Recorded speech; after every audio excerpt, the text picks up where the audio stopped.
It's like a talk show now. This is actually pretty cool. There we go. Testing. 1, 2. I don't know if we're live. That's what I'm waiting for. Steve's going to count us in. Are we live? No, 3, 2, 1, chop, chop. Okay. All right. Okay, good evening, everyone. Thank you for joining us here at Bethany. My name is Matthew, and I'm from the CERA committee. We have a subcommittee specifically working with the Monitored Access project, where we are trying to get Clubview to join in with a road closure and just to help our residents be protected, I think, and secure about after, a spate of crime that's happening in our area, and it's been happening over the last year and a half and longer. But it's really getting to a point where we're trying to drive this project as it's getting out of control. And so just for the people at home, for the people here, sorry, bit of facilities. If you need to go to use the bathrooms out to the back, and if just respect the presenters and the guests that we have this evening for your questions later. Once we get to that, So who I have with me tonight is Lance. Lance is from the Irene Landowners Association, and I think, as we all know, Irene was one of the first areas to do a road closure and actually get it over the line. I think he's very well acquainted with the system and the procedures. As we were talking earlier, he's mentioned that as we feel, it is a long journey. It does take some time.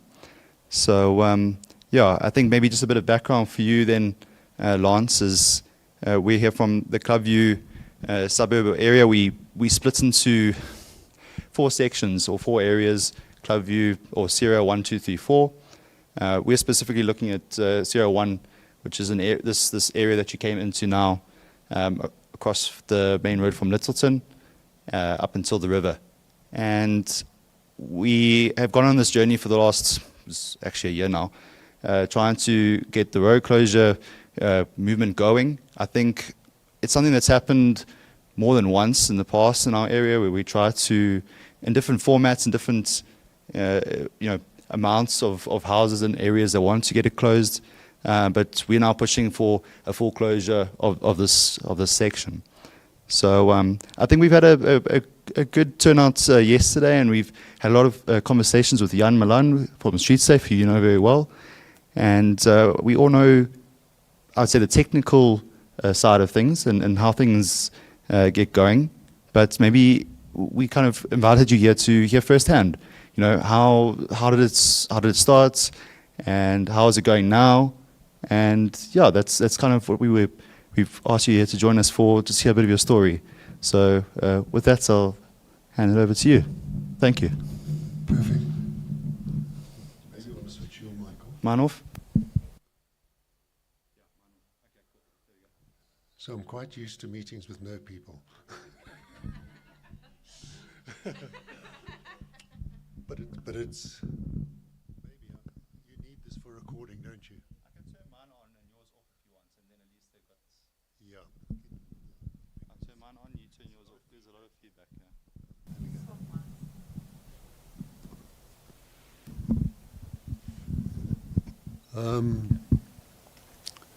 I'm going to go back 30 years. Oh, that's good. When I arrived in Irene, we were having around 50 to 60 incidents a month of crime. Wow. Very petty. Bicycle, hosepipe, car break-ins, laptop taken, all that sort of stuff. It all changed when one of our residents was murdered in his driveway. Wow. To take his vehicle. Goodness. And that was the defining point, but not for the whole community. Okay? For a very small group of us that said if we don't do something, okay, nothing's going to change. We already had 2 organizations running. An organization called the IA, Irene Association, that looked after our little town hall. And we had what we called the Irene Vigilance Association. group of people more concerned about development. What's happening on our borders? What's happening are people putting on second dwellings? What are people actually doing around the village? So I would say probably no more than what you see in the room today. Got together for a cup of tea and said, if we don't do something, we're going to have more trouble. We had another person die before we actually even got our act together within weeks.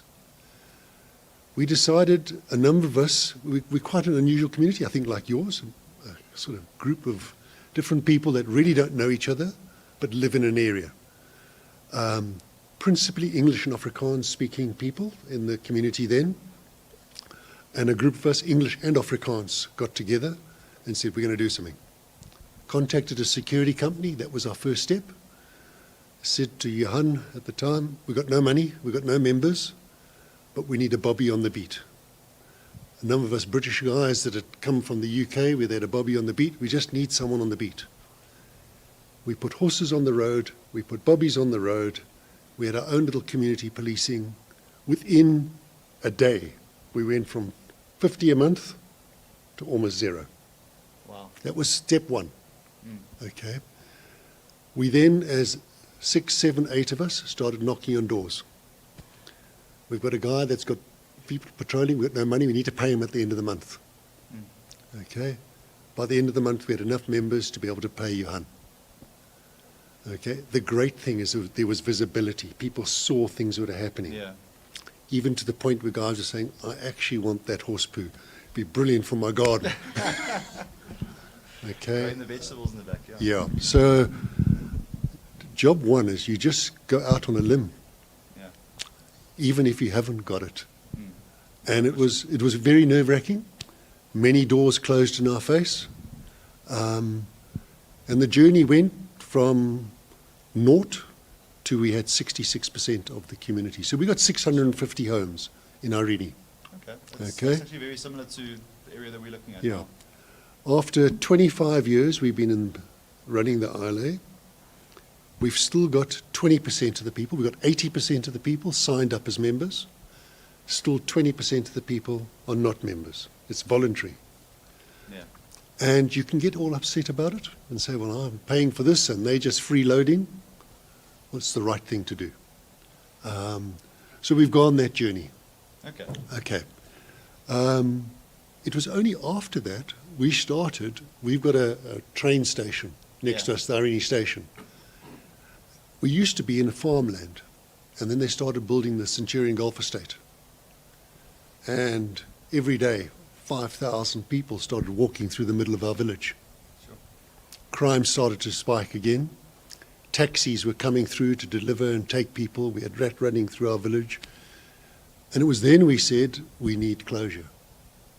And at that time, before you decided for closure, did you still have the bobby on the beat? Was he still walking The around? bobby's always been on the beat. So it didn't matter that he was still there. He kind of was on the one side, and then trouble could happen on the other side. It was too many to handle, I guess. No, the issue now was, I think like you guys, we like to walk in our streets, take our dog for a walk. Yeah. Okay. Kids would go down to the oval and play on the oval and leave their bicycles. It was a safe place. Match, yeah. Exactly. And now you had this stream of people and vehicles pouring through our village. Yeah. So we started saying, what are we going to do about it? And that was, we went for closure, not on security, because it wasn't a popular thing to go on. We went on traffic. We said, with this little village, these are what these roads can handle, and we applied for closure. So it's been a journey. So first security, we sorted security out. Yeah. Okay. Second impact was traffic, and to take back the streets. And there's a Dutch title thing called a voornerf, where the streets belong to the people, not to the vehicles. Okay. So we want to take back our streets. And that was the principal reason we went for closure. We were built on the old British grid system, and I think you guys are very similar. We had 22 entrances and exits to the village. Yeah, a lot to close off, I guess. And Yeah, handle. exactly. Very difficult to handle. We reduced that down to 12, from 22 to 12. And today we have 10. And within the next month or two, we'll be down to 5. Entrances now. 25 years later. Okay. Okay, so 25 years to go from 22 to 5. You might say, well, gee, what are you guys doing, sitting on your hands? You find you're always coming against objections. You know, there's another saying that you might hear often in your village called NIMBY. You can do anything you want as long as it's not in my backyard. Okay? Yeah. So you want to close that street, or you want to keep this street open. I don't want my street to stay open if you're going to close their street. Mm. Okay, if I want to put a diagonal in, no, you can't put the diagonal in and close that off because I have to drive around now. Mm. Okay, there's a lot of give and take, and a lot. If you know, I don't know who your committee is, but there's going to be a lot of meetings, sitting in people's lounges, having cups of tea and coffee, and finding win-win solutions. Yeah, a good cup of tea and coffee till 11 at night. We've had a couple of those. Yeah. Obviously not as many as you yet, but particularly when you get to your entrances and you start putting booms up and guardhouses, and people say, well, when I bought this house, I didn't buy in to having a boom going up at night and gates being closed and lights. So those are the things that you're gonna come across. Yeah. The interesting thing was what we've really wanted. We had to get that 66 to get council recognition. We've got that. Yeah. Okay. We've also gone down a couple of other routes, and that is, Irene has a lot of heritage states, places in it. I don't know what you've got within your suburb. Yeah. A number of people said, why don't we declare Irene a heritage area, which is like quite a big trump card. Mm. Okay. But in applying for heritage, it brings a whole lot of other things in. Okay. The first thing it brings in, you have to have 100% agreement by everybody, and you're 100% of title deeds. Now, we can't, after 25 years, we can't get 100% of people to agree on anything. Yeah. Okay, so not going to happen. It's ideal to drive, The other one is, why don't we just become an estate? So if you're going to close your streets off, why don't you just make this whole area an estate? Have one big entrance, two entrances. Once again, 100% approval.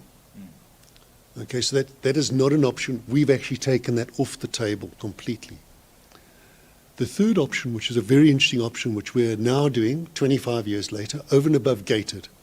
So I'm not going to talk how to go do gated. Yeah, Jan was here last You're going to night. do traffic impact studies. You've got Jan Milan. You've got Pauline van Deventer at the council. You talk to those people. There's a process. You follow, tick the boxes. But there's another interesting thing that I would highly recommend that you consider doing, and that's called a precinct plan. Okay? It's been done by a suburb called Clydesdale, which is next to Loftus. I don't know if people know Clydesdale. Clydesdale also is an incredible area. The homes there are magnificent, old heritage homes that are essentially, because of Loftus, because of the universities, because of Sunnyside just flowing over everywhere, these things are just being taken over by whether it's students or whatever, and they're losing that character and heritage. The precinct plan includes a heritage section. The precinct plan includes gated communities. The precinct plan will talk into the wider spatial development plan that council has for this whole area that gives you the ability to have input. It's a 12-step process.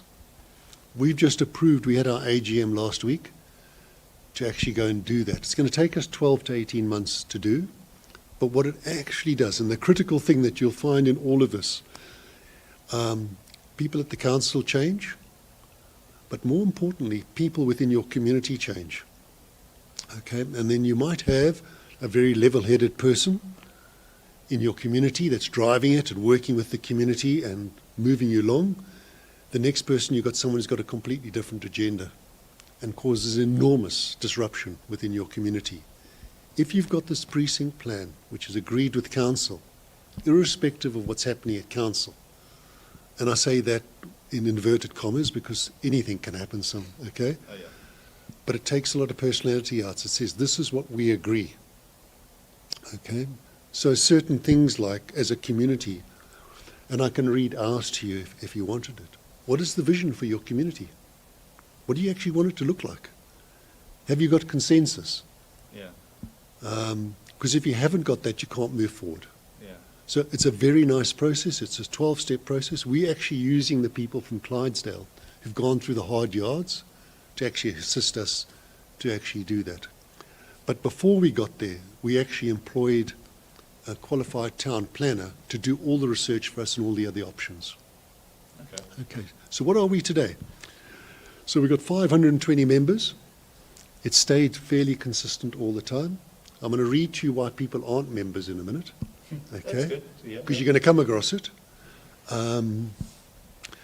We are just under a 9 million rand a year organisation. So that's the total contributions that are made by our levy. Of that, probably 75% is on security. Okay.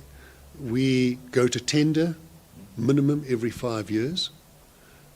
We review it after the first 2 years to say, do we extend it to go to a further 3 years? So very strict guidelines on there. We principally follow the rule of law of council, but there's always things that you do and you apologise later. And if you've got a committee at times that are so caught up that everything must follow this, there are things you have to follow the process, but there's other things that are so important you just get it done. I'll give you an example. You might have been aware that we had a sinkhole in Main Road. Okay. Well, we've got sinkholes sitting at one of our entrances at the moment, which is a major issue. It's going to cost 23 million to fix. Oh, wow. Okay. But what actually happened, and that was fantastic about our closure, we next minute had that main road, 10,000 vehicles a day trying to get from north to south through Irene. We had to fix that sinkhole.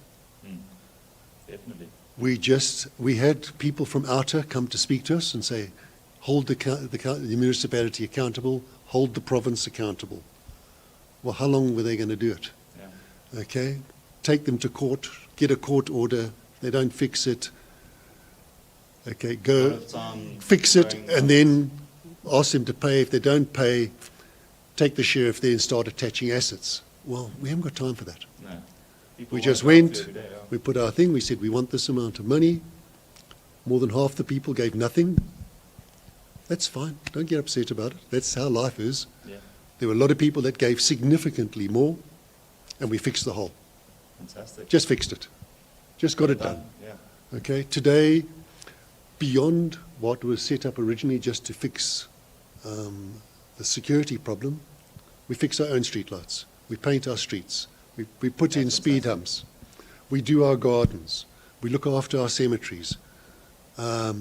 We just get on with it. And a lot of people say, but I'm paying my rates and taxes. Yes, you're paying your rates and taxes, and carry on paying them. And if you think you're going to stop paying them and you're going to get your services, we've taken the issue, we just get going. Okay? And that's the reason why a number of people aren't members. Because they say, it's wrong. We can't contribute to you and contribute to our rates and taxes. Well, fine. It's a voluntary organisation. 80% of the people do. So the very interesting thing is when you start talking to people, and you'll find it, why aren't people members? We've done a very detailed survey of them. Most of them wanted it anonymously. Over 60% is financial. So what do? We say, well, there's a special. If you can't afford to pay, what can you afford to pay? Yeah. Because we've got old ladies in our village that have got nothing, that come and say, I've only got 150 rand. Can I give you my 150 rand with pleasure? Yeah, of course. There's no exclusion. I'd rather have her with 150 rand versus our normal levy of 1,500 rand a month because she's prepared to pay. She's part of it. Yeah. And we do that ongoingly. Obviously, if everybody's special, then you can't afford to do your job. But it's not like that. Okay. So as we've gone along, so as I said to you now, it's morphed from this just being security yeah, I can hear it's to now we have not just finance, we have a full legal committee with 3 advocates on it. We have, when I say a finance committee, we have 4 or 5 CAs that are running the finances and sorting things out of it. We have a town planning committee. We have a beautification committee of the village. We have a member committee. We have a marketing committee. And then I think what's even more important to all of this, we've actually built a precinct committee. Now, what does a precinct committee do? So there is the golf course estate close to us. There's South Downs. There's Cornwall Hill. There's the shopping centres. There's developers all around us. We've actually joined a community of all of those people. We meet once a quarter. We've got common things that affect us, and we are getting things done at that level. So now when we're sitting with council, it's not Irene by itself. We're sitting there representing 3,000 to 4,000 homes in an area that is saying we need to get things done. The most amazing relationships. So just to give you an idea, we got, and I think you guys have got substations that are, well, ours in particular is about to fall over. Yeah. To fix our substation, the labour alone is somewhere in the region of 3 million rand. Okay, before we actually go and get all the parts that need to be fixed. Because of the developers around us and working with them, they're making bulk contributions all the time for their development, which they can't use in a lot of cases. They're going to repair our substation for us because they want the power. They can't extend the road unless the sinkhole's fixed. They are going to remediate the sinkhole. Okay, so what you find, don't try and end up, you know, as you said, you've got this small area. Make sure you're building relationships for the wider area because you're going to need those relationships. Definitely. Okay. Yeah. No, it sounds like you say, you start very small, start with the people that you have around you, and not just influence your immediate community, but you, like you say, you expand and you together as a larger region almost. It's not even just a community anymore; it's the whole region of that area. That's actually it's quite a story to tell, like you said, like a journey from 25 years back to now, where you are now, and the movement that you guys can actually, the sway that you can hold, and the help that you guys give to everyone else. It's fantastic to hear. Yeah. If I put in present day value, what the value of 25 years means in money, we've invested 150 million into our village. Sure. Okay. Now, what I also say, and I don't know what your housing prices are doing, most of us, one of our biggest investments in our life is our homes. Definitely. Property prices in Irene have skyrocketed. Because we've got a closed security estate, our insurance premiums have dropped. So these are things that you say to people, these are benefits you can't afford to not look at. Yeah. Okay, unless you want to allow, for example, we had a squatter camp starting to develop in one area. Okay, we could have said, do nothing. We know the 48-hour rule. We said no. We called in a company. They went in, please go. And this is not security anymore. No. This is not gated closure. Yeah. This is outside. Who are they? We named every single person. We had all the ID books. What's the right way? We could have gone the long process. Or we could have gone a process to say, right, what's it going to cost to move them? Well, 1.5 million rand later, signed, sealed, gone. Done. Wow. Okay? So you managed to get it done. Action. Just done. Yeah. Okay?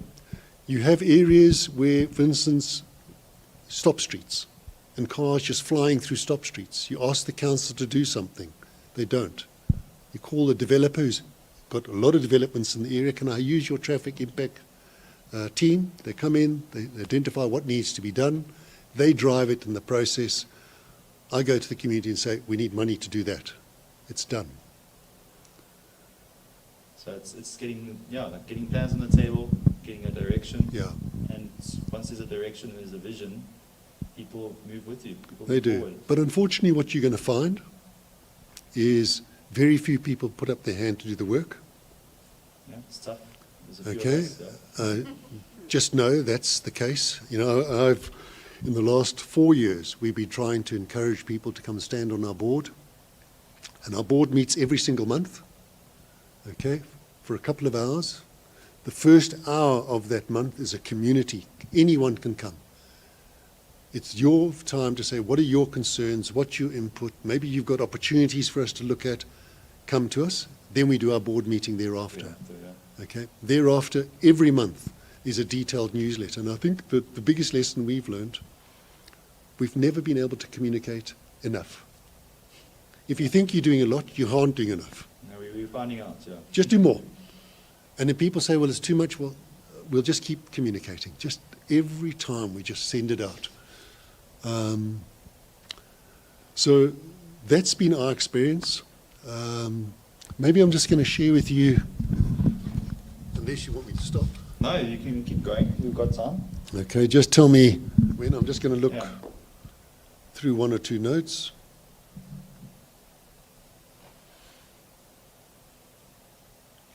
So just to make sure everyone's aware, we are an association.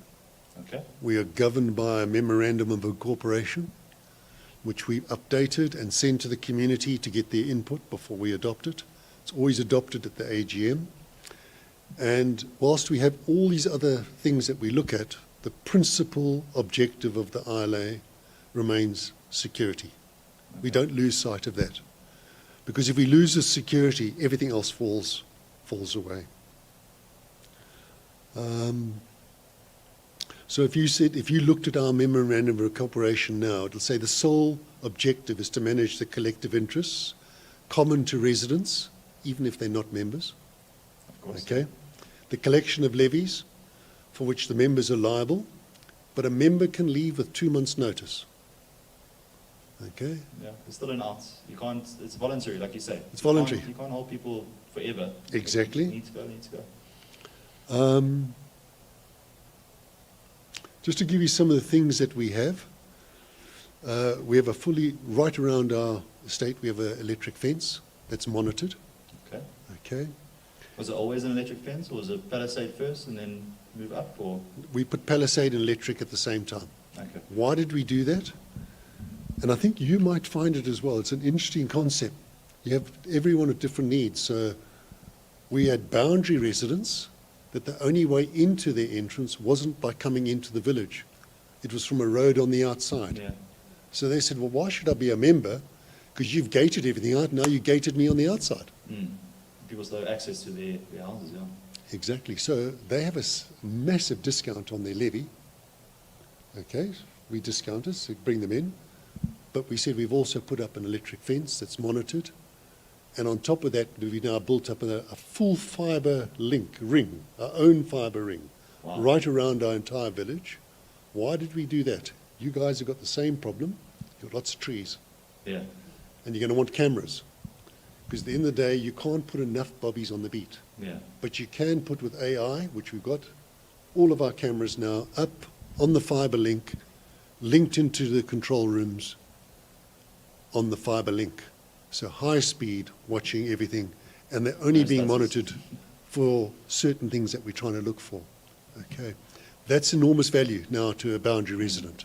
Could I maybe just touch a bit more on the cameras, because with how we are trying to approach our road closure, we almost splitting up into two phases. So with phase one, we're looking to initiate virtual closure, which is the cameras and having the response there from security teams, and in the further phase two, the road closure, which, as you know, it takes longer through council to get that set up. As you're talking about these cameras now, do you really feel the benefits of having cameras around and being able to monitor the feedback from to the security, the control rooms? Is it actually obviously making a difference for you guys? Do you remember a lot of it is around visual? Okay. In some cases, we've got dummy cameras. Yeah. Okay. That's changing over time.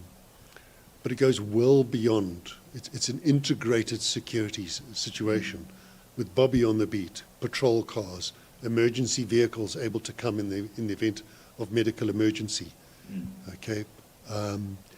But it goes even beyond that now. So you will have heard in Johannesburg, there's a company called Vumacam. I think they've got about 7,000 cameras up in Johannesburg. They're coming to Shwani.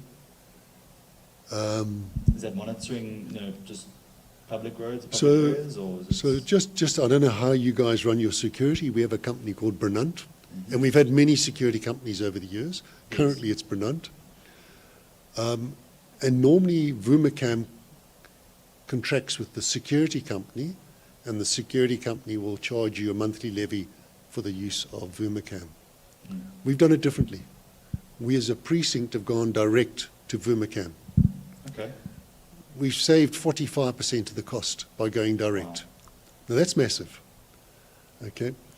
We've actually said this is all the key access points. So for us, the N1 main road, Yeah. N1 John Forster, all those main arterial roads that are coming in, we've agreed with them that's where the major Vumacam installations are going to be, all fully integrated with our own camera systems, which means that already vehicles that are already on the jock, that are out in a problem, before they even get to our village, we're starting now to know these guys in the area. Okay, so that camera system is a very important part. Okay. Thank you. I just want to go back up. A lot of traffic calming. And this next year, and it's an amazing thing, after 25 years, we're doing it, is we're taking back the verges from our residents. A lot of people feel that they own the verge. You mean the section, the pavements? Yeah, going from out into your wall, your garden fence to the road. the road, yeah. It belongs to Shwani. And in fact, what we found out, it actually was owned by Irene Estate, which is the farm. The Van der Bijl family, who've now sold to the Sai family. What we want to do is to build walkways and cycle paths to make it even safer for the people in our village. So that's a hell of a big job. When we first took back our streets and put the gated up, we didn't have booms. Okay. Okay. No, it was just close the gates at night, 10 o'clock at night. Okay, all the gates get closed. And when the external, the lockdown gates. Yeah, Yes.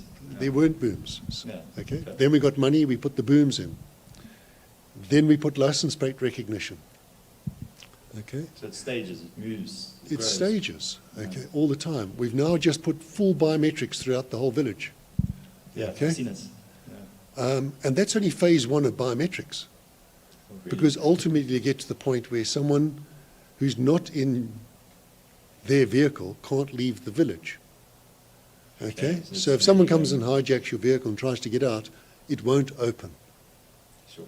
Okay? So license plate recognition, interesting, one guy in our village that was working close with someone like eNatus said that more than 1 in 10 cars has got duplicate license plates. So that's not a foolproof thing.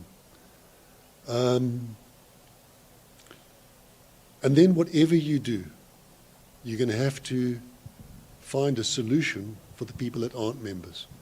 So if you actually sit there and say, well, I've got booms, and the guy says, well, I'm not going to give my driver's license and have my car scanned every time. You're treating me, the resident, like you treat a criminal. Okay? And it's actually true. Yeah.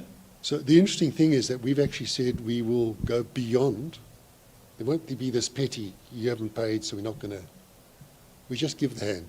And hopefully at some point they'll pay. We haven't seen it yet. Okay? It hasn't happened, but maybe it will. You let me know. Yeah. Some nice words for you. So if someone said to you, so what is the vision for Irene? It starts off just to peacefully coexist within and with our neighbours, to have a community village spirit, where it's safe, that it remains a desirable suburb to live in, it remains well maintained and looked after, there's mutual respect and tolerance in a multicultural community. It's a changing, your whole suburbs are changing really quickly. Constantly, yeah. Yeah. It's law-abiding, a community that cares for a variety of social needs and activities, so a real important thing for us. We have a social committee. We have an oval in the middle. I'm not sure if you've got parks and that in there. Yeah, we do. We'll stay in the middle. So Yeah. we have braai things where we get the whole community together. We have movie nights for the children. That's cool. We have fun walks, fun runs. We have, some people like it, some people don't like it. We have a Halloween night, okay, where the homes are all dressed up and the kids are coming and doing little tricks and treats. Some people like it, some don't. We have music evenings to just bring the community in. Socially responsible, a village that retains, and this is an important one, its essential residential character. And you might find that as well. So what we are starting to find is that our boundary properties are applying more and more for business rights. That starts to change the character. Yeah. Coffee shops, dentists, vets, all these things happening in your village, you've got to be hell of a careful, and you've got to get agreement up front. Because what starts to happen, you can easily become Hazeldine. Yeah. And before you know it, you've got the Lamborghinis and the Porsches and the Ferraris all parking and the bikes in your streets at night coming to have restaurants. Yeah. And the other key thing is if you've got heritage sites and walks. So, we're building heritage walks. And in there are QR codes that people can scan and it'll tell you, why is this a heritage area? The birders in our village have built birding sites, and now we're starting to say, well, if you come here at this night, at this time of year, you'll see the eagles, the spotted eagle owls. And if you come over here, you're going to see the European bee-eaters at this time of year. To start bringing much more than just, and we're encouraging that. Yeah. So at the end of the day, it's not just security, but it's community. It's but if you haven't got security, you can't do this. Yeah. No, exactly. No. Exactly. You have to take it back. Yeah. Yeah. As I said to you, we have a whole lot of pillars, from security to finance to membership to legal, precinct, town planning, IT. IT becomes a big issue. You might not think it, but we have an app. Everything we do goes through an app. Okay? We communicate through our app. If someone puts up and they says, I'm looking for a plumber, and a resident says, I've got a brilliant plumber, we put it onto the site. It's peer reviewed. Isn't that brilliant? I don't have to look anywhere else because we know who are good plumbers. Yeah. A really big thing, and I'm not sure how good yours was, unfortunately at the moment ours isn't the best, is ward and councillor liaison. Yeah. You need that person in your corner. And to get to a point as a community, we can't always elect who's going to represent our ward, but to aggressively drive the mandate there.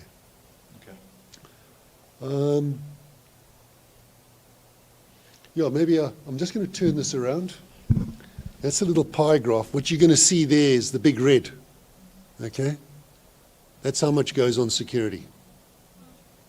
Okay? We've got a full-time manager. He gets paid well in excess of 50,000 Rand a month. Okay? You might think, oh my... Security budget? Hey? Is that in the security No. budget? That's our 10% on salaries. Okay? Critical. Independently employed, not a security... No, independently reports to me at the moment. Okay? Why is it so important? In the early days, we couldn't afford it. Yeah. So who had to do it? With the directors. Yeah. It gets to the point you haven't got time. You're working, you've got kids, you've got your own life. We then said, well, we need our streets cleaned. So we had companies that we contracted to. We eventually realized we should just employ our own people. So we've got our own gardening team now.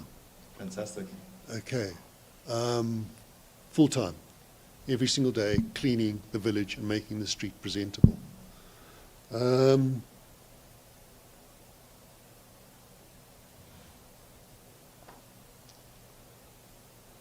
So if I gave you the real benefits, the reduction in crime, property values, reduction in insurance, part of a much bigger precinct, a voice with all major developers, okay, and it'll start to happen. You might not think it happens, but if you look at Clydesdale, the next minute they were just buying blocks of homes. And the next minute the guy who had this beautiful Victorian old cottage had a 4-story block of flats in front of him. We've seen it happen in Lewis. Yeah. So don't take that lightly. Make sure you have those relationships. Recognition at council, and starting doing real benefits. So it's something that we looked at. I don't think we've done a brilliant job, because everyone has a Woolies card that gives you a discount, or you got your Checkers card, or you got this. So what is a Irene card going to give you? But what we've started in our own little way is saying, right, speak to the dairy. If you go down there and you want to get your milk, well, we're now getting a discount off that. We've got a country club down the road. social membership if you're a member of the ILA. And if you put money on the card, you get a 15% discount on everything. So Lovely. starting just to build, that is not the main reason, but just other But member it gets benefits. there, yeah. I guess that, again, it's after a journey of 25 years, you realize after the security comes the community, and the community comes, Yeah. that reaps the rewards. Yeah. I think that's kind of the message that I can Exactly. kind of hear reading between the lines. So why don't people want to be members? Well, some people just move in, don't know about you. Okay, that's the easy ones. Mm. So what we do is we have one person on our committee that meets with every single estate agent operating in our area. Make sure the estate agents are on your, Your court. yeah. Why is it important? Guys, if we've got this village and the housing prices are going up here, your commission is going up. It's actually in your best interests to support this. Yeah. Okay, so we've got a little booklet, now it's now an e-booklet, that they can give to every person coming into the village why it's so important to be part of the ILA. Okay, very critical that. A lot of people question the service and value offering, and as your fees go up, they start saying, well, I can get More a questions. security company that comes in to look after my house for $500. Why must I pay $1,500? You need to understand that value offering. A lot of people say, well, you misrepresented me. Director said something horrible to me, didn't look after me. You've had some steep levy increases, and we have. We've had 1 or 2 years where we've had to go up 10%. Okay. Happens sometimes with the times. Last year, we had to Use- ask for a special levy. Only the second time in 25 years. Some people, when we fixed up our clubhouse, said, well, that's council property. Why did you repair the roof? Why did you take the palisade? Why did you build things like that? Well, the council's not going to do it. Okay, so some people don't like that. They use it, Hey? but they use it. But they use it. yeah. Exactly. There's a lot of people that are very angry with non-members, that people that don't contribute and voice it. And unfortunately, people don't like that. We've also started to adopt spots. Excuse me, adopt slots. Adopt spots. What does that actually mean? So we've said, for instance, in our area, we've got the concentration camp. Yes. Important area, not being looked after by council. Went to council, they got a bylaw where you can adopt it, and then you look after it. And then people say, but now we're looking after council thing. No, but it's part of us. We look after our oval. The corners, if you go and you look at a corner, just one of them that started, the corner of Nalmapius and the dairy, before you go down, you'll see Yes. there used to be a whole lot of vagrants there every day, wood choppers and all that. We moved all of them. We planted a garden. Okay, further on down towards Nalmapius and John Foster, there's a huge thing. It used to be a bird park many years ago. We've adopted that as a precinct. We're remaking it a bird park and walkways and cleaning it so that we as the residents take back our communities. We don't allow them open for people to move into. Okay? At the train station, the Praza people put their rents up, that a lot of people left the Praza houses. We ended up with 100, now almost 150 squatters in there. They're being moved. They're going to start be moving on. Okay? Because of the precinct. I don't know if you've got open areas where the grass is growing high. Oh, yeah. Okay? Huge fellow. We do. So a massive On the issue is to ground. work with council on controlled burns. So every winter, we know from May until the end of July, beginning of August, that's the time you can burn. They come and help you burn it. This belongs to the Air Force. Yeah. Then you work with the Air Force. So we work with Waterkloof Air Base and say, guys, your runway and those sort of things, those are major problems. We had cable theft on those open areas, and at one point it was every single week. 3 days, no power. What did we do? We brought in special technology that plotted exactly where the cable was, because everyone said, no, the cable runs here. But how come they knew it was over there and they dug it there? We marked it. We put a 20-meter road on top of it. We brought graders in. We cleared the area. We burnt. We took every tree out. We put lights up along that entire cableway. We patrolled it. Our security, Yeah. okay, between us, ILA alone is 4 times a day. South Downs, 4 times a day. Between us all, it's around 25 times, 24, 25 times a day. is vehicles on that road. But we did even more. On every lamppost we installed cameras, motion Wow. sensors. We haven't had any issue anymore. Done. Not paid by council, the precinct. Yes. Okay, so I can just say to you, it's a long journey. It's worth every step of the way. At times you get disheartened because of either lack of, and even no one saying, even a simple thank you. Yeah, yeah, thank you. Exactly, thank you. It doesn't happen. But I think I've said enough. No, definitely. Lance, you've definitely given us a summary and a brief look into what our journey and our road, we hope, will look like. Yeah. And thank you for sharing all those stories with us. No, we definitely appreciate it. Pleasure, man. I would just maybe ask if there's anything more from the committee or we want to hear tonight. One question. You don't have any resident complexes in Irene. It's all independent. No, we do. You do. So we have complex rates. So we've got a complex that might have 38 homes in it, another complex that might be small, only 4 homes, another complex that might have 10 homes. And we sit with each one of those body corporates and say, right, okay, and the interesting thing was, how did we actually get to our levy? And this goes back many years ago. We said, well, this represents 4 houses, for example. Okay, so you might have 10 houses on it, but you'll pay for 4. Then you're going to get the people say, that's totally unfair. Okay? At the end of the day, you have to make those calls. You have to draw the line somewhere. Yeah. Something has to happen. And the other thing that we have all the time, if someone starts threatening and says, well, if you do that, I'm going to leave. I'm very sorry you feel like that. And if you want to leave, that's your prerogative. But we're doing it because we've got the mandate of 520 people. Not just You one. can't be held to ransom by one person. Just for the community, not just for the one. Yeah. You know, we moved a boom that went from outside one person's home to outside the next person's home. But it was the right thing to get stacking place because we were creating backlogs into a major road. Well, the person now, they're not going to be outside my house. But for years it was fine, it was outside your neighbor's house. Yeah. You know, and those are hard decisions. They said, we're going to leave. Well, we're moving.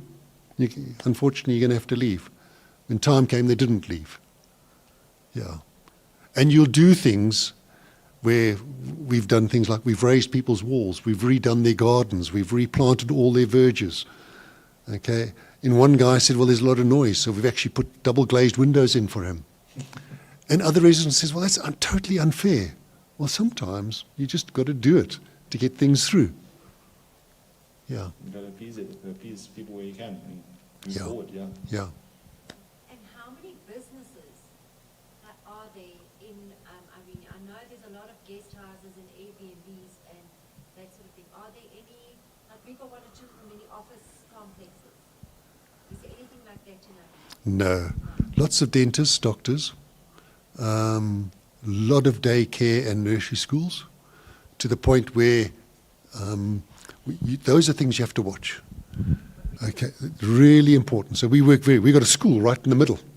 Okay, 1,000 in the past. There was a little school that serviced the community. What happened? It starts becoming an affluent community. All of these go to private schools, and now you have 1,000 children being delivered to the school. Okay, now why is that? We've actually got a great relationship with the school. We've actually issued them all with stickers and access codes. Every year, the new parents all get their which allows the booms to open quickly. Otherwise, you don't have to scan them all. And then over and above that is where you've got to be careful is daycare centres. Because now there's a great need. I'm coming to drop my 7-year-old off at grade 1, but I've got a 3-year-old. It'd be brilliant if I could drop them both in the same area. And what you start finding is that homes start converting into daycare, which they can, without any permission, have 1 to 6 children. Okay? You need permission from 6 to 20, but we've had daycare centres trying to apply for 100 children on a residential stand. So we are vigilant on daycare centres. We work closely with council to come and monitor them. Have they got the right permissions? If we're not happy, we object. Okay, immediately. Yeah. Yeah, can't have excessive amounts of people No. driving through. Because I guess, again, down to one of your, I don't know if it was a pillar or one of your visions, security and traffic. And traffic. Yeah. Yeah. What levies do they pay? Schools? The school pays for one. Okay? They don't pay anything. So, for instance, on biometrics, we went there and even asked them, said even if it was 10 Rand per parent, they weren't prepared to pay it. No. They were struggling just to collect school fees at that little government school. Yeah. Yeah, I guess you've got to understand what their situation is as well. Yeah. And then make the plan with them or around them or however you can. Yeah. Churches? Church, we would work very closely with the church. And not only have you got the church there, we also got a home for mentally disabled women that is within the village. We work incredibly closely with the church. Yeah. And levy-wise? They pay. Yeah.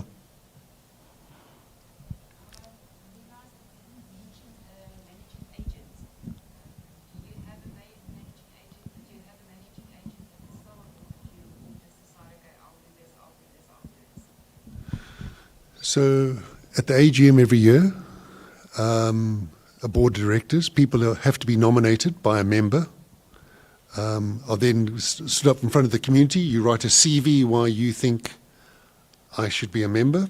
The community invariably, well, often, there's no one else, so everyone says yay. And you end up, and we did at one stage where we had, it was very interesting, we had a board of 14 people. Why was that? It was an old board that people weren't happy with and a new board. So we ended up with this board of 14 people that now had to vote for a chairperson. And we had split votes. Okay? Oh, wow. 7-7. Okay? So at some point, someone had to cross the divide. And you have that in a community. Okay? And within the space of 6-7 months, we were down to 6 people because people didn't like the style of the new person. And then what happens, you elect within yourself a chairperson, and then you say, right, I need, invariably, if you want a legal committee, have you got legal background?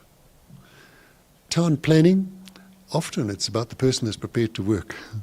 Okay?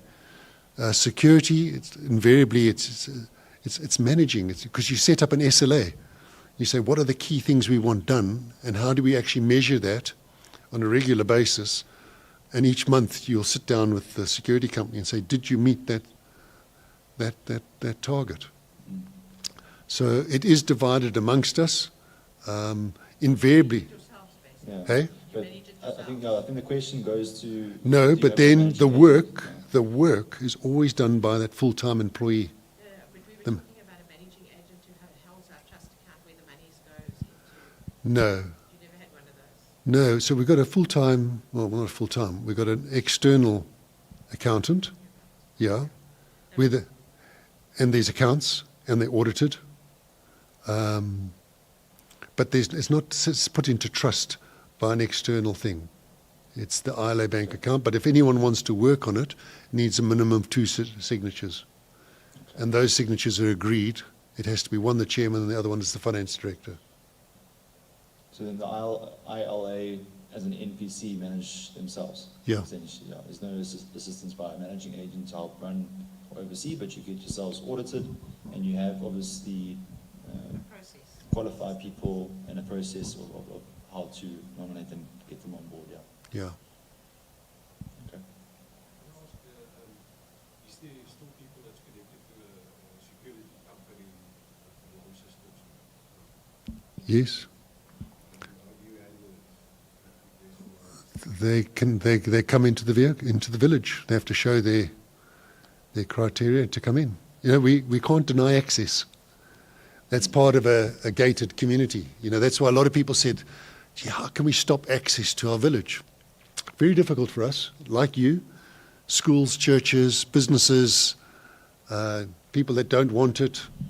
So you've got to allow access. It's illegal to not allow, is it on a government board? Yeah, exactly. But do you work with the security companies or? They all work together, yeah. Yeah. So you have one main one, I think you said earlier, Brinant at the moment. So if you look And at they the, monitor the gates, I presume, and the entrance. the other security companies in the village are privately contracted to respond to alarm of one of the 140 odd people that aren't members.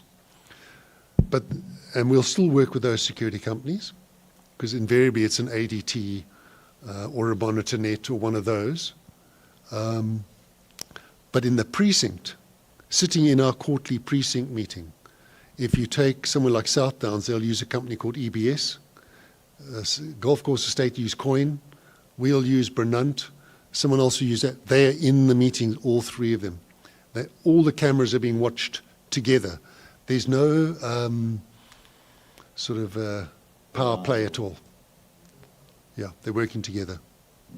And so within Irene now, if Brinant is the security company, and for those members that have subscribed to the road closure, is Brinant then their security company, or do they have do they privately contract with Brinant, or do they how does that then work? I think one of the queries that we've had from a few of the residents is, and also even last time for Jan, is once the gating goes up and we see the crime goes down, do we cancel with our private security companies?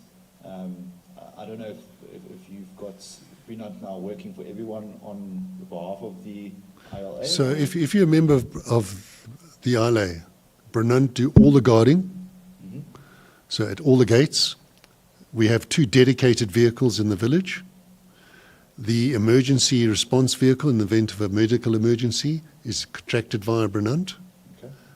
Okay. Your alarm is monitored by Brinant and responds to your house.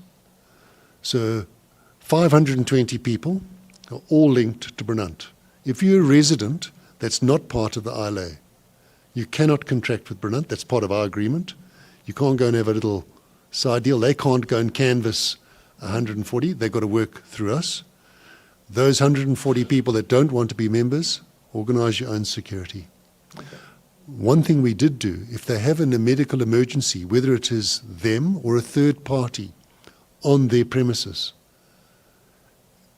we don't start saying, well, you're not a member, we're not going to respond. Yes, of course. Yeah. So we have automatic response then. Okay. So they will have your app, and if it's a medical, they'll be able to push it and still. They don't have the full app, no. Okay. But they will have the full app. But if for instance, they phone up their neighbour and say, I've got a medical emergency, I see. Okay. we will respond to it. Okay. Yeah. No, that's good. Yeah. Obviously, can't stop someone from saving a life, that sort of thing. No, exactly. Okay. Yeah. Is there any more questions before we move on? Or we let, should I say, let Lance go, thank him for his time? No? I think we're good. Lance, I just want to say thank you very much for being here, sharing your journey, sharing your story. Appreciate it. And yeah, have a good evening further.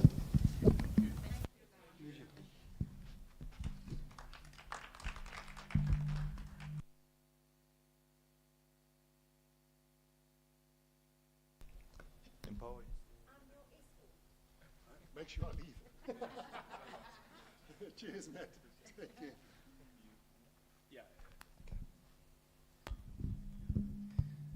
All right. Thank you very much, Lance. Wow, that was quite inspiring, I think, to hear. Cool. Maybe I'll just start. I'll introduce myself. My name is Mpodumo Dobada, and I'm a member of the CERA committee, which is the Residents Association for Clubview as a whole. And I'm also obviously a member of the Monitored Access Committee, as Matt has introduced. My task would be just to take you guys quickly through the slides or through the Monitored Access Plan. It's the same thing that was presented yesterday, but I'll go a little bit faster just to give you guys the advantage to see what the actual Monitored Access Plan for Clubview is. So I'm going to move a little bit fast because yesterday that was the main presentation. So it took almost an hour, so I'm going to try to squeeze it into 20 minutes. But if I'm going too fast, just slow me down. If there's, I would prefer if we do questions afterwards. But if there is a burning question, you can stop me. But cool. Let's get into it. You can go to the next slide, Stephen. Firstly, I'll just be quick. I told you guys about CERA. So CERA is the overall Residents Association. As I've said, there's a number of projects that CERA is running that many of you would have seen. And I think similar to what Lance has spoken, I think everything that he said regarding Irene Residents Association, especially looking beyond security, that is the vision of CERA for Clubview. It's about creating a community where we are engaged, where there's a social connection between the people, but also a community that is safe. You would have seen some of the projects with beautifying Clubview, such as painting and all of that have been going on, and cleanups that are happening as well that CERA has been doing. So there's a lot of projects by CERA. So that is the CERA project. Please continue to support it. The residents of Clubview have been very good at donating and allowing CERA to push the projects that it's pushed. So we appreciate that and continue to support. Next. I'm going to just quickly go through crime in Clubview. Okay? So if you look at that slide over there, the red blocks that are sitting there are all the crime incidents that happened in Clubview this month alone. That's July. Not even counting the previous months. And what we do know is that crime has spiked heavily within this year. I didn't even go at those, but this is just this month alone. And it is not in CERA, Clubview 1, 2, 3, Ashwood, Old Johannesburg Road. It is our community here, CERA 1 alone. It is literally these streets, however many they are that we're sitting. And they are the crimes that have happened over that period of time, ranging from break-ins in people's homes, right up to gate thefts, and even more. We've had 3 vehicles stolen in CERA 1 this month. Wait for it. In complexes. So that is the level of crime, and not on the level, just the increase that we are talking about. Now, Lance said the Irene Residents Association had its turning point when they lost a life. We cannot wait to lose a life in this community. The rate that we are moving with that level of incidents, we cannot wait to lose a life. That's why we bring Irene. They're very far ahead of us. They're here to inspire us, but we must also learn and not have to start maybe the way they've started. So that is that. So it's just, I just want to emphasize them, and I'm not going to read through, but some of the messages are not visible from here, but I wanted to just take you through some of the stuff. Those are what people texted about the crimes. There's one there where someone speaks about engaging with their neighbor, a lady who had a pistol put in her face, and just the trauma. So it's not just about whether someone was hurt or things being stolen. It's the trauma that people are going through. In our communities, we've got families with children, and quite a number of the break-ins that have happened here were happening during the day. 4 o'clock, 5 in the afternoon, children in the home. We are also a community with a lot of elderly people as well. So it's a very vulnerable community, and we need to protect Clubview, and the time is now. Cool, next slide. This is visuals we're actually chatting a lot about on the WhatsApp group today, but these are some visuals from the squatter camp that is mushrooming right next door to us. I don't know if you guys are aware, just by the Sasol, Littleton Road, N14. And it's a very interesting thing that's developing there, because I actually think when you drive past it, you kind of have a sense there's recyclers. You can see there's something going on. But you have to go inside to really see. What you are seeing driving past that place, you're not even getting 20% of what is happening in there. The trees, as Lance has spoken about trees, our community is blessed with beautiful trees. The trees cover up quite a lot. I was standing right next to the squatter camp, like not even a meter, and you could barely get a proper photo in them. But what I can tell you, just from an eye's view, there is well over 100 shacks in there. Well over 100 shacks from an eye view. That is not some small recycling place. quite sadly, when I was there, it was yesterday in the morning, I could even hear a baby crying. So people are living there. There were women walking out of there. It's not a recycling corner. It is a settlement that is happening there. Now, I mean, I can imagine that it's likely that a majority of the people who live there are not criminals. I don't think so. But it's a breeding ground. To have an informal settlement right next door to a suburb where no one can even see. I mean, we live here, we don't even really know. Do you think the police are caring to look what's happening there? No. So to have a place like that where there is no, it's an informal settlement, no laws, no order, and so on going on right next to us, it's a breeding ground for criminals. We're not saying that every person there's a criminal, but it's a breeding ground. It's right next to the suburb. People can see what's happening in Clubview. They're starting to walk through here. You're starting to see more people moving around in the suburb, seeing where you're going, what you park, what's happening in your home. The crime incidents increase. It's also an easy exit. I don't think a single one of our security companies is going to run into that settlement when there's been a crime. Do you see? So it's a breeding ground. And this place is growing super fast. And as Irene said, you saw how active they are in removing these things. And maybe they've built the capacity, they've built the know-how, maybe they've built the financial resources to move in and do it. But from our case, we can't wait 5-10 years to try and solve that. So the community is at risk. We are actually at a pivotal point with Clubview. We are on a fence where the suburb will either go one way or the other. And like Lance said, I'll keep referring back to him, it's not just about security. It's about taking back our community and enjoying it. The other thing we are blessed with, and it's a blessing, we've got a felt. It's a wonderful felt to have, but it's also being used. It's also a risk to us as a community. Thank goodness I haven't walked in that felt. Maybe I should, but thank goodness I hope there's no squatter camp in there. But so that we haven't gone there yet, yeah. So those are the two things. But, sorry, next slide. There is a solution. There is hope to take back our community. And what you're seeing there is just a list of suburbs in our area and Tshwane, and showing you the crime incidents, just similar to what Lance had said. He had talked about over 50 incidents, I'm not sure per month, what you were saying it was before, in Irene. But you can see these are the incidents that these communities have. This is what happens when they activate a monitored access plan. And I want to ensure you that the committee has engaged directly with a number of these communities. That's why you're even seeing Irene here today. We have spoken to them directly. We through them, in fact, we started by talking to these communities because we also wanted to understand whether it's effective, because there is a cost to doing this, and we don't want to put a plan to the community that is not effective. So we wanted to find out from those who've walked the path ahead of us, how did you do it? How does it work? Just as we've done today and put it in front of you to hear for yourself.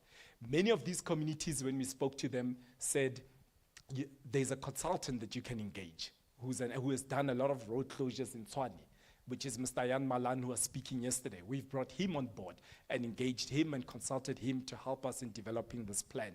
We've engaged with managing agents that work in the space. We've engaged with security companies. In fact, all the security companies that operate in this area, we've engaged with them. So I want you to rest assured that the plan that we are proposing has been well researched and thought through, and we've engaged with a number of communities over the last year. Cool. Let me see what I'll do. Okay. Let's move into the plan. Cool. So obviously, with that, there's a team. I spoke about Mr. Jan Malan, who's our consultant. There's the monitored access committee. We are also bringing in a managing agent to help support. Now, I know that Irene said they don't work through a managing agent, and most of the communities do. A managing agent effectively helps with managing the finances, collecting, invoicing, making payment to security companies. In our case, especially at the start, we believe that it's important because we've got a small committee And we want to put the money in trusted hands that can help us. Maybe 3-4 years down the line, 5 years down the line, once you've got a bigger committee, more experts, it can be reconsidered. But we believe at the start, we need to bring in a managing agent that has experience in managing these things to ensure that your money is managed well and managed properly. Cool, moving on. I'm not going to go into Mr. Ian Malan. It was for him yesterday, so we can jump this. It's just about who he is. I'm going to start with the closure plan for Clubview. So firstly, we start with a virtual closure, which we touched on earlier. This is the camera system. The virtual closure, I don't have a pointer, but I'll show you. The virtual closure includes cameras at all our entrance points. Okay, so you can see Leiden, South and North, Von Willig. There's also the other 3 entrances there, going to the Oval and the 2. So it's ensuring that we've got cameras that are running through all our entrances. The ones where the cars move through will have the license plate recognition. These cameras will be monitored. So it's not just cameras that are sitting there recorded, because, is that the pointer? Thank you, man. Cool. The red, that one. Yeah, there. So these cameras will be monitored by a security company. It's not just so. I mean, there've been people putting up a camera here and there, or a street saying we want to put up a camera. There's one, I think, down on the Leiden side. And that's great. That's great. But we need an effective system that first covers the community. Oh, sorry. There it is. There it is. That first covers, and that is also monitored. So that's what we're going with there. And then from there, we're also looking at the boundary, because it's critical to ensure that we secure that space. And you can see we've got cameras that cover through the boundary to the veld on that side. That will ensure through cameras that we're able to monitor and secure the area, just as Lance said about the impact that they've seen with the cameras that they have. So I've spoken about those 2 cameras. Of course, like I said, it's linked to a control room and it's monitored. It's similar to what Lance has spoken about just now. The cameras, all the security companies will be working together. They'll be linked to it so that they can see the footage. But obviously, the company that has been contracted specifically to monitor will have a big responsibility to ensure that they are watching and that they're reacting if there's an issue. And then from there, obviously what we've added there'll be someone to manage, which is an estate manager, similar to what they've described. Maybe not at that level on cost, but someone who can help us out. And then of course we still have the managing agents and so on supporting us. Through this, like we said, we will keep all the security companies in, but with the estate manager on the ground, he'll be able to coordinate and work with them. And it's a very critical part of it, because we do have security companies currently, but we are contracting them directly to ourselves individually. So this month of July, more than 10, I think, break-ins in Clubview. Because we contract directly and we don't have a community organized to engage the security companies and work with them daily, there hasn't been any engagement with our security companies, because then you must talk to Copwatch individually, and that one must talk to MonitorNet, and that one must talk to whoever. But there hasn't been an engagement to say, what is happening, what went wrong, who's responsible, what can we do, what's our action point, all of that, which is why you'll see even in Irene, it's important to have that to coordinate the guys. It's actually maximizing the value out of the security that you already have patrolling you. And then, of course, also you've got your cameras to help you monitor. That is the virtual closure. Can you go to the next slide? So this is just an example of the cameras that you can see there. Obviously, the monitoring as well that's happening 24/7. And then the big part is to say that we work with all the security companies that are already in the area, engaging to help them also to be more effective in removing the crime in the area. Cool. Next. And then I think the last part that I wanted to put here is for you to know the virtual closure is not like the road closure. We're not closing the road as yet. So we don't need council approval to move forward. In fact, we can implement the virtual closure within 2 months of starting payments once we've got the support. We've already taken out requests for proposals to all the security companies that operate in the area, and many of them have started to respond, and we'll be reviewing them. So we are moving quite fast on this. In fact, the requests for proposals are not just for the virtual closure, it's the whole plan, but it's to show you that as soon as we get to the level we need to get to, we get the payments in, we'll be ready to action that and ensure that we are secured immediately. Cool. Next, now I'm going to move to the physical closure. So the physical closure is the gates, the road closures. What we'll have is we'll have three main entrances, which is Leiden, north and south, and then we'll have Van Willig there, which will be the main entrances, and then we'll have gates. In fact, the plan is to put gates, but it could also just be closed off, as we said, because when we look at our traffic numbers, we can actually just close this street off and then close the two smaller streets at the top, Yonk and so on, so that we've got these three gates as the main entrance points. Sorry? As the only entrance point, yeah. So that way then our community is fully closed off. And what I like about what Lance said today, which I don't think us as a committee have emphasized a lot, is just also, he spoke a lot about traffic and people pulling through the community. Of course, we cannot stop anyone from going through, but we should also emphasize the beauty of being able to control that and take back our streets, as is mentioned. And Clubview is an area where people like to walk and run and so on. So that will also assist with that. So it's not only security, but also from a social point of view. So as I've mentioned over there, there'll be those gates will be manned 24 hours, the three entrances that we're talking about. There will be pedestrian gates. So some of these ones where I said we'll be closing off, we'll have to put pedestrian gates because we can't make pedestrians have to walk too far to an entrance. But obviously those gates will be monitored. There will be a system where if there's someone visiting your house, then they get a code or something and they can get through the pedestrian gates. Cool. Then, yeah, so those are the ones there. Then, of course, at the gates, there'll be full CCTV cameras. I'll show you the system now. It's when cars come in and they scan, and the camera takes a picture of their face, takes a picture of the vehicle and the number plate and so on. And same, of course, it will be managed between our managing agents, our estate managers, our consultants to make sure that it's sustainable. Great. Next. Yeah. So this is just a view of all the various features that will be coming with that physical road closure that we spoke about. Yeah, it's just basically the different types of gates, exactly what I've said. We can go to the next one.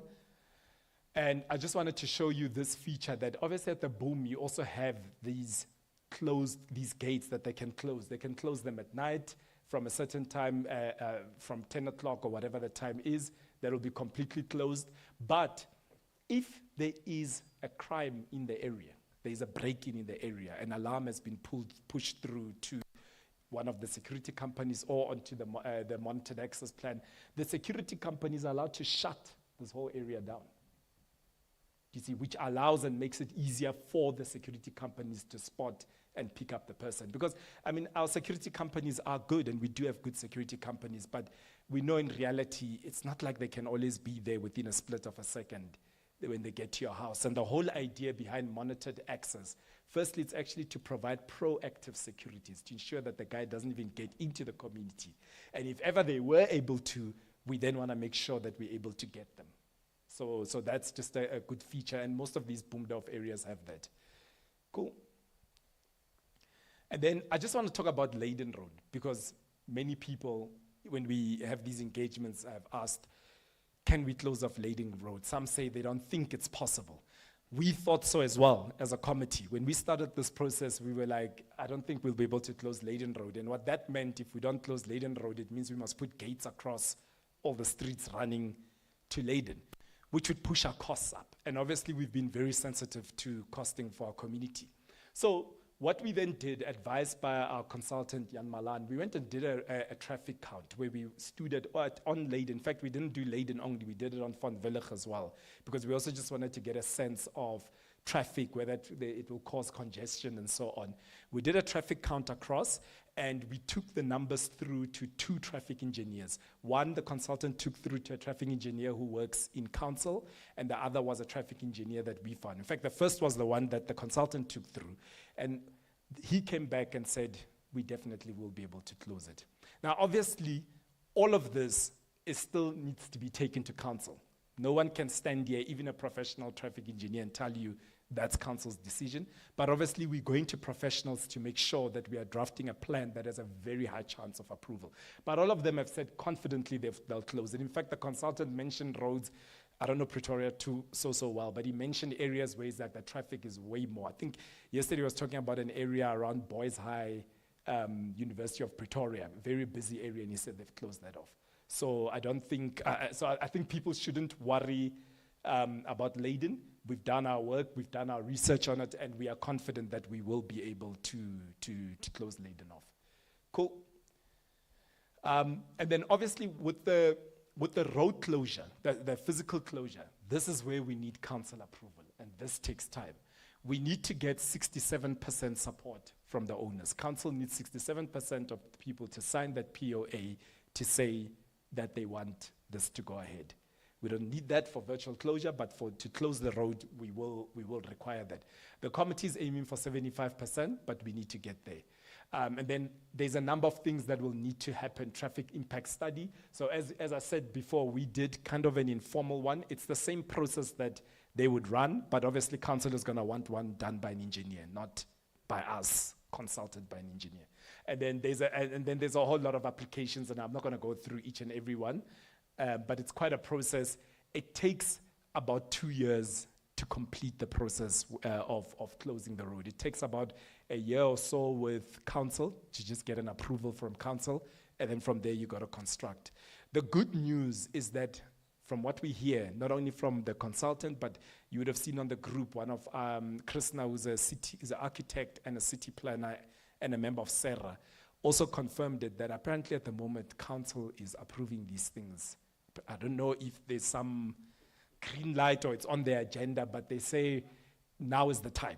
Because there were times when they were moving very, very slow, and a number of communities had to take council to court to force the approvals through. And obviously, we don't want to go through that process because that costs money now to take them to court.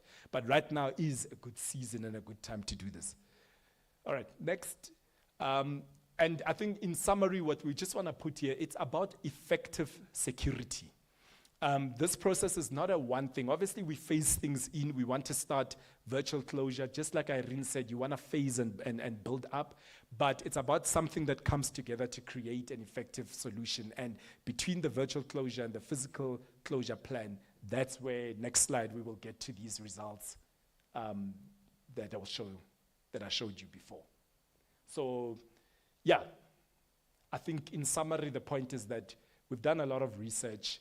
We are obviously constantly listening and engaging the community. In fact, when we had our first community meeting last year in October, a lot of feedback that came through from the community we're taking in, whether it's costing, even the cameras on the veld. In our initial plan, we didn't consider the veld until people said the veld, and then we had to go look and find a solution. So just want to assure you that we've researched it and we are confident that it will work for Clubview.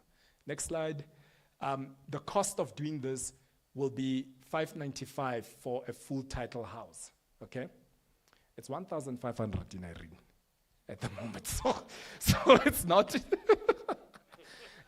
it's not a bad start for us. I mean, obviously, if you were to with this initially, to give you an example, on the veld, there was an initial idea to put 22 cameras, and then we said no, we can't afford 22 cameras. Okay, let's start with 5. Let's build up and see. Maybe it might be increasing fencing. There might be other ideas that come through, but we are trying to balance affordability and effectiveness at the same time with the project. So we believe this is a good price, and that price we're giving you is at 75% support.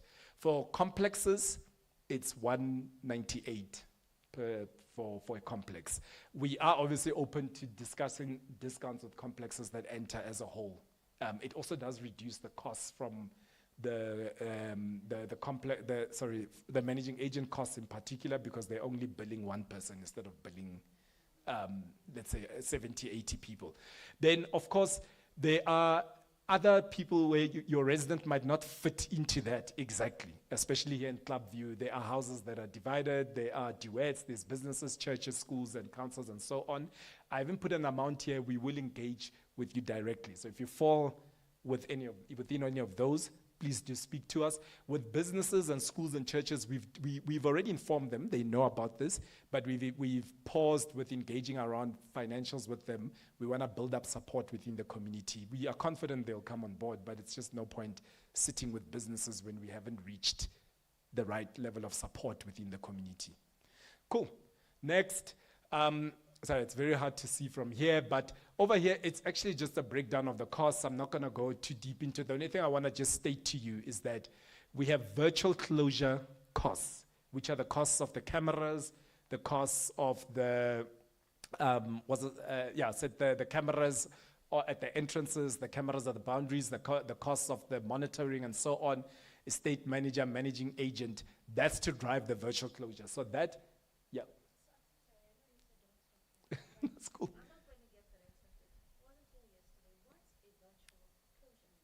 Oh, okay. Okay, cool. Let's do you mind?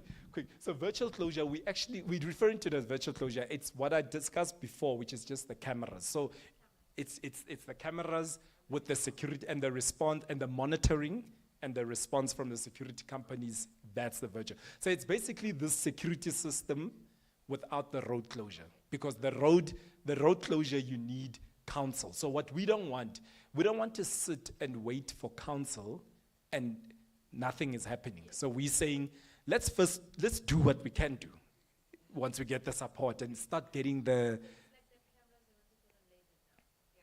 It's similar. It's similar to the camera you're seeing on Leiden, but obviously it's across.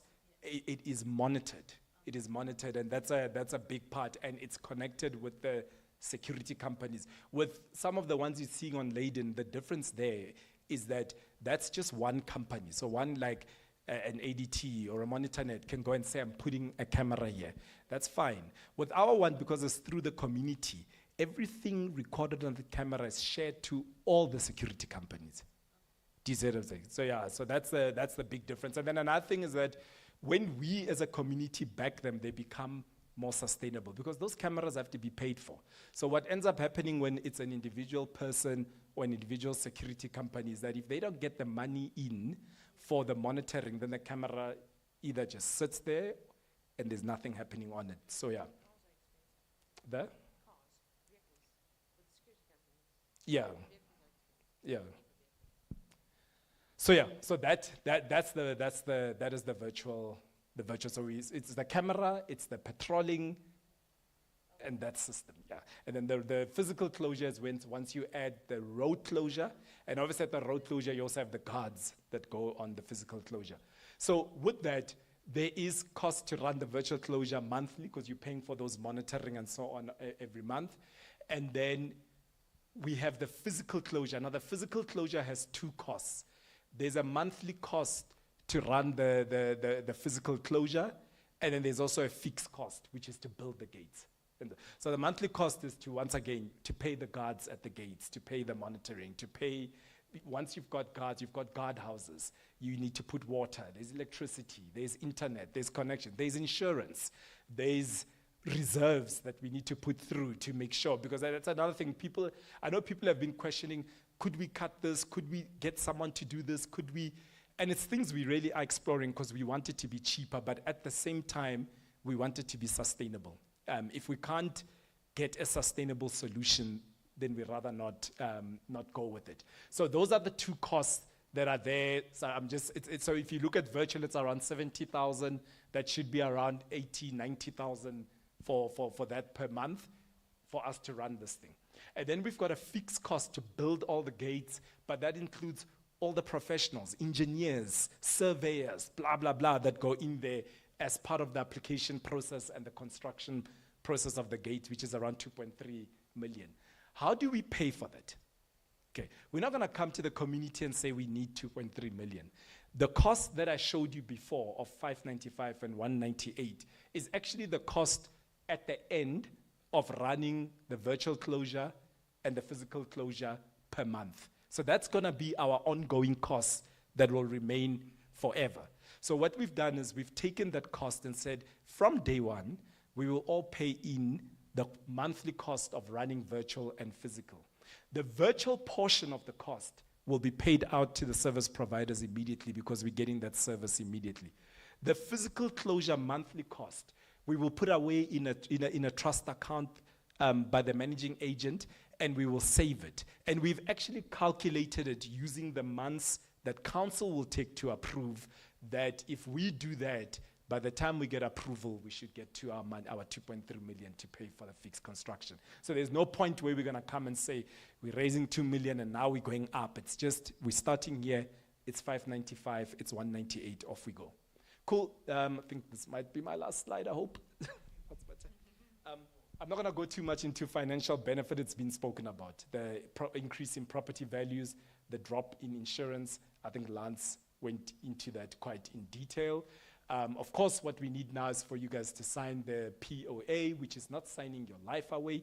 It's not yet signing. There's still going to be debit order forms that come to you registered by the NPC and the bank account that will come from the managing agent once they are set up and ready, because the money goes and they manage it. We do not want to manage your bank account or your money. We are just volunteers. We want them. So that's still coming. This is just to say you agree so that we can get the 2/3 support that we need. And when we go to council, we need to show them these forms to say these residents have agreed. Cool. And yeah, that is that. Is that POA the same form that some kind ladies here at the Oval had a table for? Yes. No, you've changed it a million times. What, the forms or the ladies? You don't recognize us. Do you want to? No, the main reason is, so this came up for discussion last night as well. And some people feel that the form, the language of the form isn't great, because it was very legally written and very assertive and maybe a bit confusing with all the legalese that was in it. So we have simplified it and try to put it in plain Anglaise for everybody to understand. Less intimidating. So it's to be filled in again. If you got it, you've got it. I signed the intimidating one, it's fine. If you've if you've signed it, you're good. Yeah. Is there any other questions around the monitored access plan? The forms are here, so please do sign it today. And then I think another thing that we've been saying, I mean, obviously, the few people, there's a lot of people that have come in already, because obviously there's quite a number that have signed up already. The few that are coming in, I think, are people that are quite interested and keen.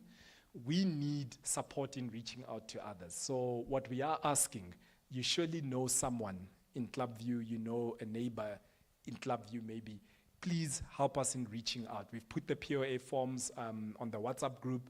We've got a sign-up sheet. I hope you guys all signed up when you walked in. We will be asking you guys to help us to reach more people. That's the most critical thing that we need. In fact, where this has been successful most of the time, it's where they've had people in the community helping to engage, because the 5-6 of us on our own cannot do it. We are confident we'll get there, but we're really asking for your support. If each person, in fact, we were calculating that roughly if each person who has signed up spoke to 2 neighbors, we will be well over what we needed. Yeah, so please.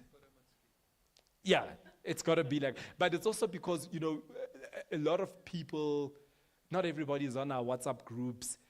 Sometimes there's a lack of clarity around things, you know, because people hear this and hear that and you're not sure. So there is this one-on-one engagement that's sometimes needed. And we are trying through these events. We're going through to all the various streets and complexes. We are trying, but it's very difficult to reach 600 people. It's easier if everybody helps to reach one other person. Then at least you can get the one-on-one engagement. And we are here as a committee. Our contacts are here. you can share contacts with anyone who needs any clarity or has any questions. Cool. Other questions? Do we have an idea of how far we are in reaching the 600? We currently sitting 20%. 22%, yeah. So we're on 100, yeah, we're on 140 or somewhere there. It's been quite a slow start. I have to explain that. So when we launched in October, we started out, but you can almost view it as a proof of concept where there was a lot of back and forth engagement with the community post that. And then we went and revised and refined things. Some of the things we had to refine was our costing. And we revised that and we came back with another plan early this year. Now we're starting to push the drive. But over the last month, the POAs have been coming in heavily. I think since we, yeah, the crime I think has really made people realize that it's time to close. So, I mean, if we continue the numbers we're pushing in this month, I think 2 months or so, we may get to where we need to, because we need to get to around 400, around there. I think additional To our that, two-thirds, yeah. we're also engaging with the complexes, and as opposed said, if complex signs up, they do get also a discount for 100% participation. So we have heard from our discussions with the complexes that they are looking at that. There's about 3, I think Ingle being one of them, and Montpellier, Cledeloon. They're all looking to sign up together, and obviously once those groups sign up, our percentages, it just goes up crazy. Because if you don't know that, Clubview is actually divided 50% housing, 50% complexing. Actually, even a bit more on the complex side. Is it 60%? Sorry, there we go. Cynthia's got the percentages for us. But it's actually more on their side. So as soon as they actually start signing up, which we know the 3 are going to, that 20 changes already to almost like closer to a 50. So yeah, it's going to move fairly quickly. Is the 600 considered dwellings? So it's a full title stand as well as a unit in a complex? Correct, yes. Yeah. Sorry, another question. The platform Go for it. communication, is it the CERA WhatsApp groups, or is it like a more static, like a website with the plans? And We're looking at a website and getting that up and running. It just does take time. I think if we have some more people who are willing to help us and actually know more about web development than I do, or any one of us in the committee, then it will go a bit faster. But that is something that we are looking into. At the moment, it's backboned off of the CERA WhatsApp group. Obviously, all of our numbers, not just today, but multiple times in the last couple of weeks and months, they've been on there. So that is, yes, at the moment, that's the main form of contact. And additional to that, you'll see on the POA form, if you fill it in and sign it tonight, there's the clubviewsv@gmail.com email address. That's where we receive anyone that wants to digitally send their forms. We'll receive it to that email address. Or ask questions, questions, anything that can be addressed to us on clubviewsv@gmail.com. Of course, the most valuable thing is I can give you this form and you can give it to your neighbor. That too, yeah. Neighbors, actually. Neighbors are the best communication. Does these 4 or 5 neighbors? That's it, yeah.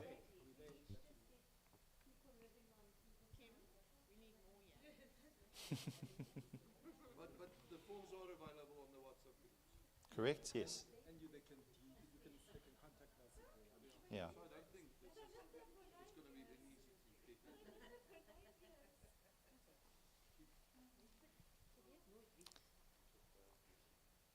Do you have any other questions, sir? Huh? Anyone else here?